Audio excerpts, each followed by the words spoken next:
Welcome everyone to the Smart Building Showcase. Smart Spaces are very proud to facilitate this broad church really of different businesses that need to come together and collaborate to deliver a true smart building experience.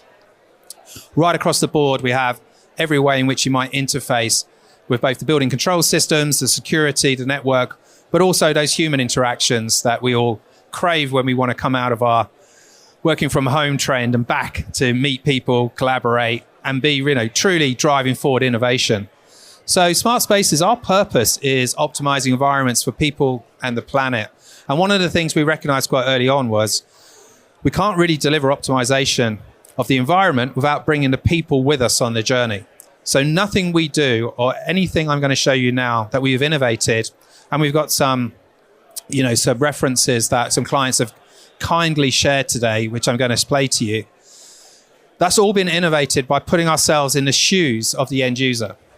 And so our clients now have ascended from being really multi-tenant landlords to the end enterprise user. And so that person who comes into that building really wants to have an experience where they can move around without friction, they can book and access space and demand, they can consume services, they can pay for things, they can cost center things. But equally, those facilitating and managing those environments for these clients can use our platform to really provide a true holistic experience. And so it's very popular right across the board. Internationally, now we've opened up 6 new markets across Europe. Our first case study in the US, International Place, Boston, where it is a multi-tenant landlord building. The Don Cifaro development there, we're going to hear about more in a moment. But I'm also going to talk a bit about Olympia in London as well as the 2 main case studies. But I'm going to lead us off with what I felt was one of the first pioneers in establishing an experience at our portfolio scale. So Landsec approached Smart Spaces around the Landsec Experience Initiative. They wanted to have a true, seamless, unified experience across the entire portfolio. So we started off with Central London. We thought, okay, well, let's look at one app to conquer all. And that's been deployed now across their 14 major Central London assets. It's about 5.5 million square feet. It's unified mobile access, so wallet-based access across all their major London developments. And they've been able to then deploy access to their Myo workspaces, Aspire, which is their unified help desk that they provide for all of their tenants. And it's all going through the centralized platform that Smart Spaces provides. And can we just turn the music down a bit on that? So I'll talk it through a little bit as well. But what this is doing is just showcasing really when we deliver across these locations, we're able to then make sure there's a great output and a great experience for all. In fact, I'll just let the music play now.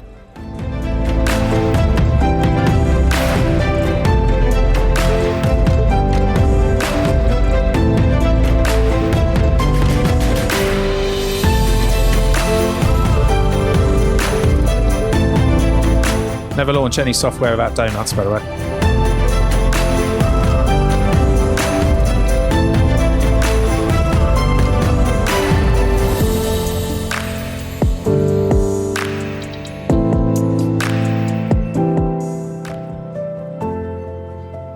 That's great. So we're moving tens of thousands of people every week through security and access to these environments. And that's all being managed by the security providers to Landsec's portfolio.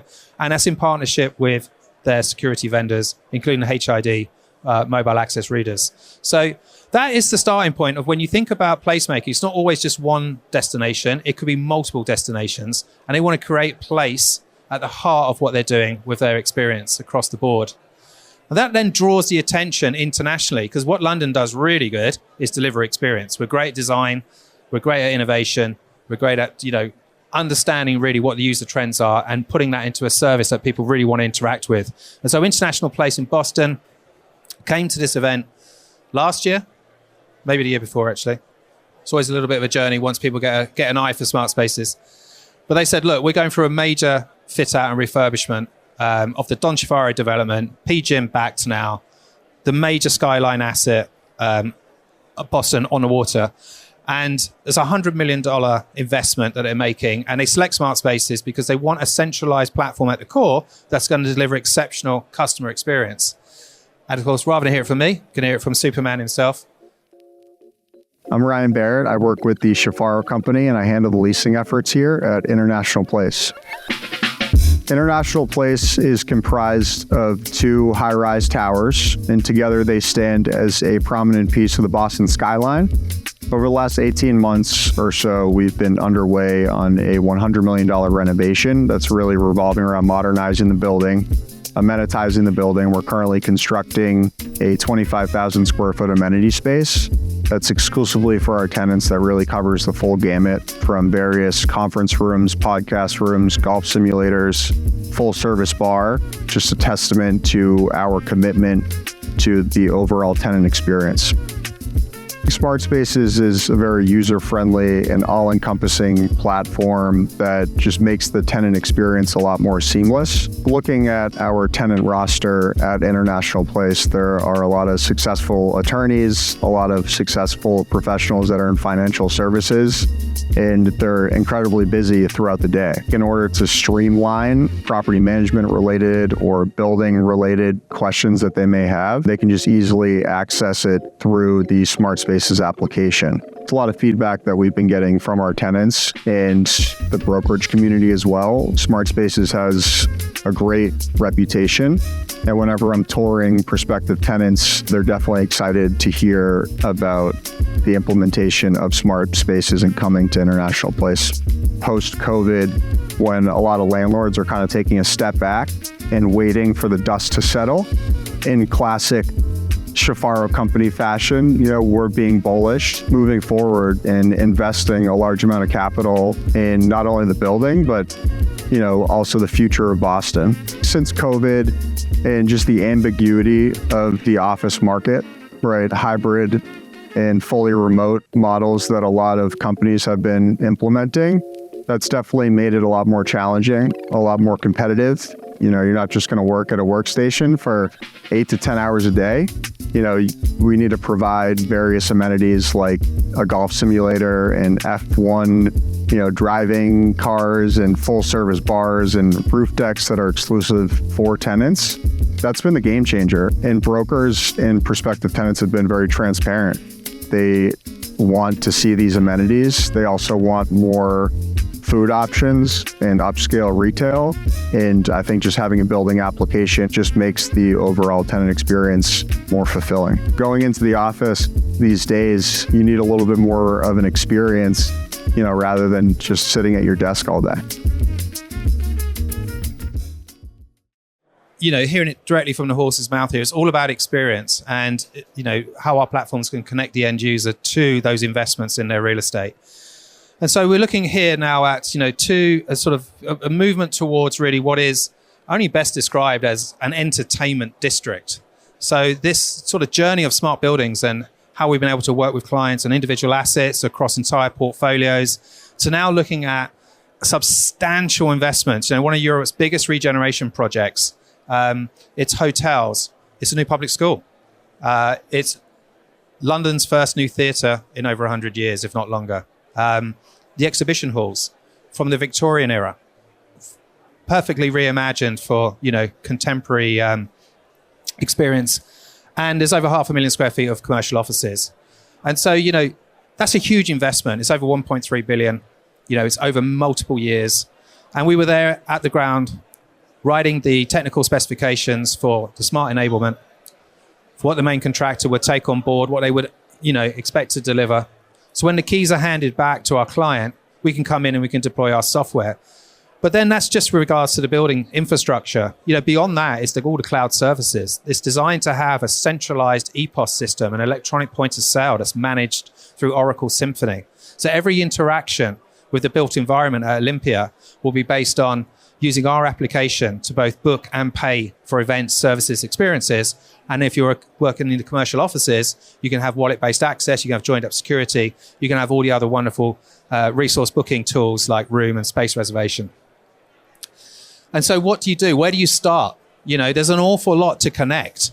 And this is, one of those scenarios where how do you potentially look at, 30 or 40 different vendors behind each one of these icons? There's a lot. There's a whole sort of, throw out onto the carpet Lego blocks. And what are you going to assemble together? And what's that going to look like when you put all this together? And so we have to start somewhere. And one of the key thinking strategies or thought exercises we have to put together is whether or not you go for a single platform or not. If you don't go for a single platform, you're expecting multiple vendors to glue together their software. And now you're into another world of pain. You also need to consider you're going to just buy off the shelf, or you're going to work with a business that can tailor what you need. Are they going to be able to adapt their software to deliver against your nuances, against your workflows, which are particular to your location? And then ultimately, who are you going to trust, right? The risk threshold is on the ground with these types of organizations. They have to see the tangible. They have to be able to go and witness and view these technologies live at these types of examples that I've shown you preceding these slides. So, single platform, tailored and proven is really the secret sauce. And that's what you're looking for. But then you've got to start with pulling it all together. And so, discovery is crucial. People talk about this at length, but, we went through a major process of organizing every single work stream at Olympia into a series of discovery workshops to understand how best to connect the smart platform to those services. The best anecdotal feedback I can give you from this is that in all the years of the pre-planning, the design, all of the functions that are going in collectively, and then bringing in marketing teams and experiential teams and everybody that's going to end up operating through the soft landings and into operations at Olympia, the feedback we got was we were the first business to bring everybody together. And it was really rewarding to get that feedback because it's still people can work in silos. And we will stand on top of the hills and keep shouting that we need people to work together because it's the only way, as you're seeing here through this showcase, you can deliver the true experience. It's collaboration, everybody pulling together. So discovery is crucial and those reports are crucial.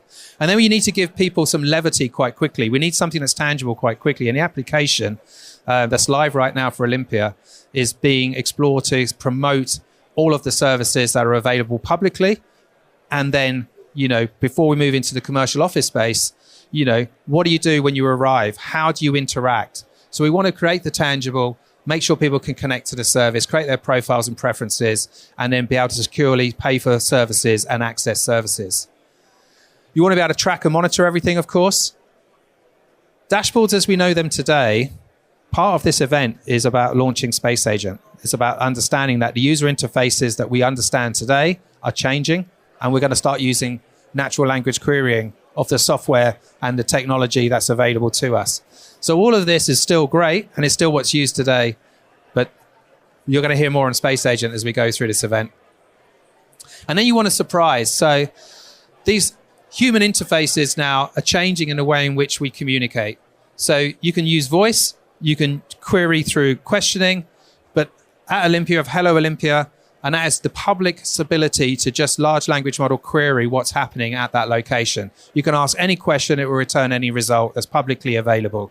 What Smart Spaces and Smart Agent's going to do in the next layer is take this, and then we're going to embed it into the full building services network that's available to Olympia.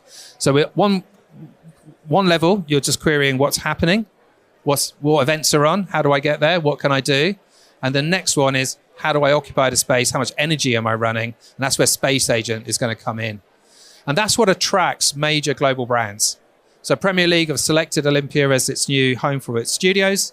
Premier League itself will take occupation there as well.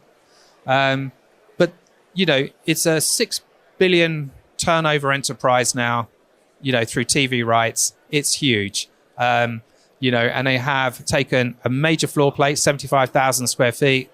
It's going to have all of its studios, its recording booths, all of its meeting rooms, all of its operational requirements will all be met at Olympia, and that will be facilitated via the Smart Spaces platform.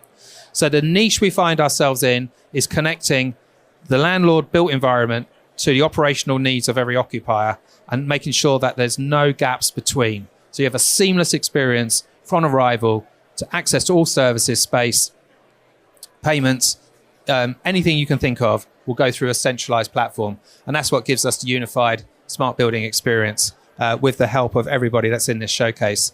If you want to hear more about what's happening in the States as a market report, we have the State of the Market report, which was published earlier this year. It's a very in-depth account of what's happening in overseas markets where smart has had an influence, and the future of workplace is obviously very much following the trends set in London. So thanks very much. I think I am probably a few minutes early, but if anyone's got any questions, feel free to fire one out. Otherwise, I can give you all a reprieve before the next session.